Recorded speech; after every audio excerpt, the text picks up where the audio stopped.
जय जगन्नाथ। 24 अगस्ट रु 31 अगस्ट साप्ताहिक राशिफल। मेष राशि कर्मक्षेत्र और व्यवसाय। यही सप्ताह आपणकर कर्मक्षेत्र में कार्यभार अधिक व्यवसाय रे नूतन चुक्ति करने पूर्व समस्त दलिल भल भाव जांच करनी। आपणकर सहकर्मी माने आपण को सहयोग करेंगे, किंतु क्रोध उपर नियंत्रण रखा जरूरी। आर्थिक स्थिति आय अपेक्षा व्यय अधिक हो पारे। अनावश्यक जिनिस किणवारू दूरे रुहतु। प्रेम और पारिवारिक जीवन परिवार रे कौनसी पुराना विवादर समाधान हो पारे। जीवनसाथी सह संपर्क मधुर हेब। स्वास्थ्य अधिक काम जोगु शारीरिक क्लांति एवं मानसिक चिंता देखा दे पारे। निजकु समय दियंतु। उपाय मंगलवार दिन हनुमान चालीसा पाठ करंतु एवं प्रतिदिन सूर्य। वृष राशि कर्मक्षेत्र और व्यवसाय। चाकरी क्षेत्र में सकारात्मक परिवर्तन देखा मिलिब। जदि आप नूतन व्यवसाय आरंभ करने को चाहते तेबे यही सप्ताहटी अनुकूल अटे। ऑफिस रे उपरिस्थ अधिकारी प्रशंसा मिलिब। आर्थिक स्थिति रे सुधार आसिब। पूर्वरु अटकी रहिथिबा धन फेरस्त मिल पारे।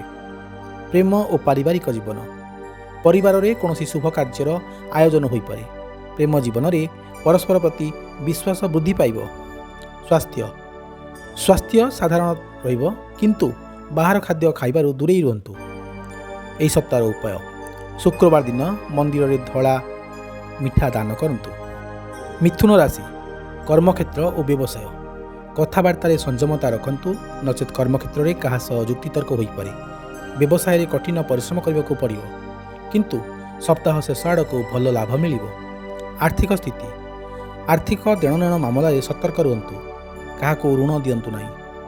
प्रेम और पारिवारिक जीवन परिवार सदस्यों सह कौन सी कथा को नहीं मनमालिन्य हो पारे। समस्या को शांतिपूर्ण भाव समाधान करंतु। स्वास्थ्य मानसिक चिंता जोगु शोइबारे समस्या देखा दे पारे। योग और प्राणायाम करंतु। उपाय बुधवार दिन भगवान बुद्धंकर मंत्र जप करंतु।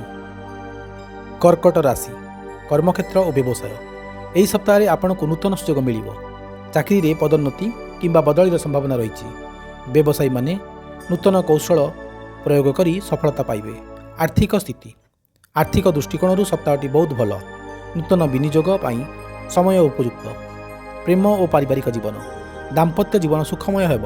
परिवार सह कौन स्थान को भ्रमण जापारती। स्वास्थ्य भल रहिबा। स्वास्थ्य भल रहिब। पुराना रोगरू मुक्ति मिल पारे। उपाय प्रतिदिन सकाळे तंबा पात्र व्यवहार करी उदीयमान सूर्य को जल अर्पण करंतु। सिंह राशि कर्मक्षेत्र और व्यवसाय। सिंह राशिर व्यक्ति यह सप्ताहटी अत्यंत गुरुत्वपूर्ण। कर्मक्षेत्र में कौन अहंकारपूर्ण निष्पत्ति नियंतु ना, नचेत समस्या उपजी पारे। व्यवसाय में कौन बड़ परिवर्तन करने पूर्व अभिज्ञ व्यक्ति परामर्श नियंतु।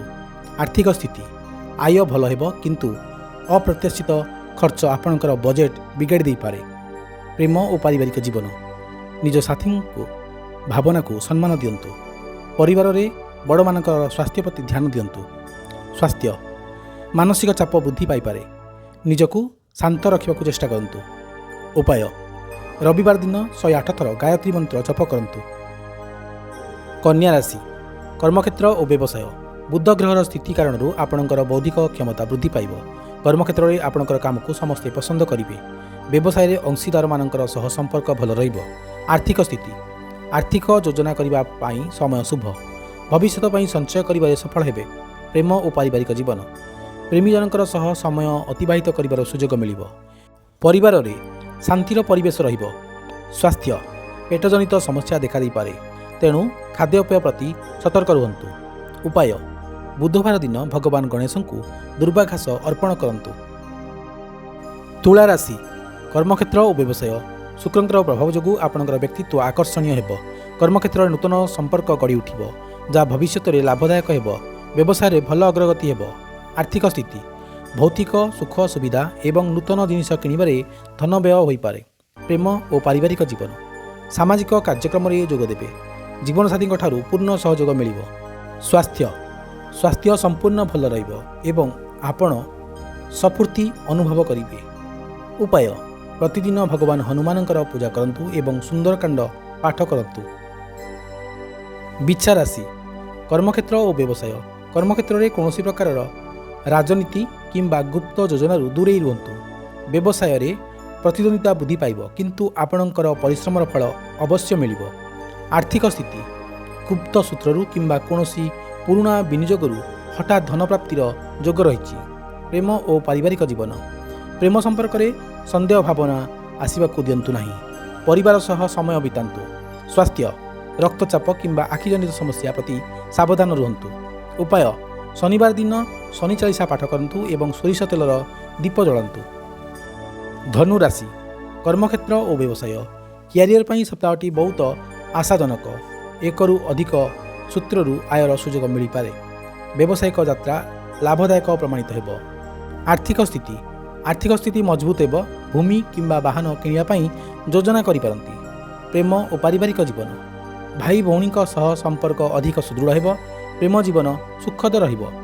ସ୍ୱାସ୍ଥ୍ୟ ଅତ୍ୟଧିକ ଯାତ୍ରା ଏବଂ ପରିଶ୍ରମ ଯୋଗୁଁ ଶରୀରରେ ଯନ୍ତ୍ରଣା ଅନୁଭବ ହୋଇପାରେ। ବିଶ୍ରାମ ନିଅନ୍ତୁ। ଉପାୟ ଗୁରୁବାର ଦିନ ବିଷ୍ଣୁ ସହସ୍ରନାମ ପାଠ କରନ୍ତୁ କିମ୍ବା ବୟୋଜ୍ୟେଷ୍ଠମାନଙ୍କ ଠାରୁ ଆଶୀର୍ବାଦ ଗ୍ରହଣ କରନ୍ତୁ। ମକର ରାଶି କର୍ମକ୍ଷେତ୍ର ଓ ବ୍ୟବସାୟ। ସପ୍ତାହର ପ୍ରାରମ୍ଭରେ କାମର ଚାପ ଅଧିକ ରହିପାରେ, କିନ୍ତୁ ସପ୍ତାହ ଶେଷ ସୁଦ୍ଧା ସମସ୍ତ କାର୍ଯ୍ୟ ସଫଳତାର ସହ ସମାପ୍ତ ହେବ। ବ୍ୟବସାୟରେ ନୂତନ ନିବେଶ ପାଇଁ ଭଲ ସୁଯୋଗ ମିଳିବ। ଆର୍ଥିକ ମାମଲା ପାଇଁ ସମୟ ସାଧାରଣ ରହିବ। ଅଯଥା ଖର୍ଚ୍ଚ ଉପରେ ରୋକ ଲଗାନ୍ତୁ। ପ୍ରେମ ଓ ପାରିବାରିକ ଜୀବନ। ପରିବାରରେ କୌଣସି ବିଷୟକୁ ନେଇ ଗମ୍ଭୀର ଆଲୋଚନା ହୋଇପାରେ। ସମସ୍ତଙ୍କର ମତାମତକୁ ଗୁରୁତ୍ୱ ଦିଅନ୍ତୁ। ସ୍ୱାସ୍ଥ୍ୟ ଆଣ୍ଠୁଗଣ୍ଠି ଯନ୍ତ୍ରଣା କିମ୍ବା ହାଡ଼ଜନିତ ସମସ୍ୟା ଥିଲେ ଡାକ୍ତରଙ୍କ ସହ ପରାମର୍ଶ ନିଅନ୍ତୁ। ଉପାୟ ଶନିବାର ଦିନ ପିମ୍ପୁଡ଼ିମାନଙ୍କୁ ମଇଦା ଖାଇବାକୁ ଦିଅନ୍ତୁ। କୁମ୍ଭ ରାଶି କର୍ମକ୍ଷେତ୍ର ଓ ବ୍ୟବସାୟ। କର୍ମକ୍ଷେତ୍ରରେ କିଛି ଚ୍ୟାଲେଞ୍ଜ ଆସିପାରେ। ଅଂଶୀଦାର ଏବଂ କ୍ଲାଏଣ୍ଟମାନଙ୍କ ସହ କଥାବାର୍ତ୍ତା ବେଳେ ତଥ୍ୟ ଯାଞ୍ଚ କରି ନିଷ୍ପତ୍ତି ନିଅନ୍ତୁ। ବ୍ୟବସାୟରେ ଧୈର୍ଯ୍ୟ ରଖିବାକୁ ପଡ଼ିବ। ଆର୍ଥିକ ସ୍ଥିତି ସପ୍ତାହ ମଧ୍ୟଭାଗ ପରେ ଆର୍ଥିକ ସ୍ଥିତି ସୁଧୁରିବ। ପୁରୁଣା ଧାର କବଳରୁ ମୁକ୍ତି ମିଳିପାରେ। ପ୍ରେମ ଓ ପାରିବାରିକ ଜୀବନ। ସାଥୀଙ୍କ ସହ ଭଲ ବୁଝାମଣା ଦୂର ହେବ। ପରିବାରରେ ସୌହାର୍ଦ୍ଦ୍ୟପୂର୍ଣ୍ଣ ପରିବେଶ ରହିବ। ସ୍ୱାସ୍ଥ୍ୟ ମାନସିକ ଏବଂ ଶାରୀରିକ ସ୍ୱାସ୍ଥ୍ୟର ସନ୍ତୁଳନ ରକ୍ଷା କରିବା ପାଇଁ ପର୍ଯ୍ୟାପ୍ତ ନିଦ୍ରା ଜରୁରୀ। ପ୍ରତିକାର ଶନିବାର ଦିନ ମହାମୃତ୍ୟୁଞ୍ଜୟ ମନ୍ତ୍ରକୁ ମାନସିକ ସ୍ତରରେ ଜପ କରନ୍ତୁ। ମୀନ ରାଶି କର୍ମକ୍ଷେତ୍ର ଓ ବ୍ୟବସାୟ। ସପ୍ତାହର ପ୍ରଥମ ଭାଗରେ ଆପଣଙ୍କୁ ଚାକିରି କିମ୍ବା ପ୍ରେମ ଉଭୟ କ୍ଷେତ୍ରରେ ଶୁଭ ଫଳ ମିଳିବ। କର୍ମକ୍ଷେତ୍ରରେ ନୂତନ ଦାୟିତ୍ୱ ମିଳିପାରେ। ବ୍ୟବସାୟ ବିସ୍ତାର ପାଇଁ ଯୋଜନା ସଫଳ ହେବ। ଆର୍ଥିକ ସ୍ଥିତି ସପ୍ତାହର ଶେଷ ଆଡ଼କୁ ଆର୍ଥିକ ବ୍ୟୟ ଅଧିକ ହୋଇପାରେ, ତେଣୁ ବଜେଟ୍ ପ୍ରତି ସତର୍କ ରୁହନ୍ତୁ। ପ୍ରେମ ଓ ପାରିବାରିକ ଜୀବନ। ପ୍ରେମ ସମ୍ପର୍କରେ ମଧୁରତା ଆସିବ। ପାରିବାରିକ ଜୀବନରେ ସୁଖ ସନ୍ତୋଷ ମିଳିବ। ସ୍ୱାସ୍ଥ୍ୟ ସାଧାରଣତଃ ଭଲ ରହିବ, ତଥାପି ନିୟମିତ ବ୍ୟାୟାମ ଉପରେ ଧ୍ୟାନ ଦିଅନ୍ତୁ। ଉପାୟ ଗୁରୁବାର ଦିନ ହଳଦିଆ ରଙ୍ଗର ବସ୍ତ୍ର ପିନ୍ଧନ୍ତୁ ଏବଂ କଦଳୀ ଗଛର ପୂଜା କରନ୍ତୁ। ଭିଡ଼ିଓଟି ଭଲ ଲାଗୁଥିଲେ ଲାଇକ୍, ସେୟାର ଆଉ ସବସ୍କ୍ରାଇବ୍ କରିବେ।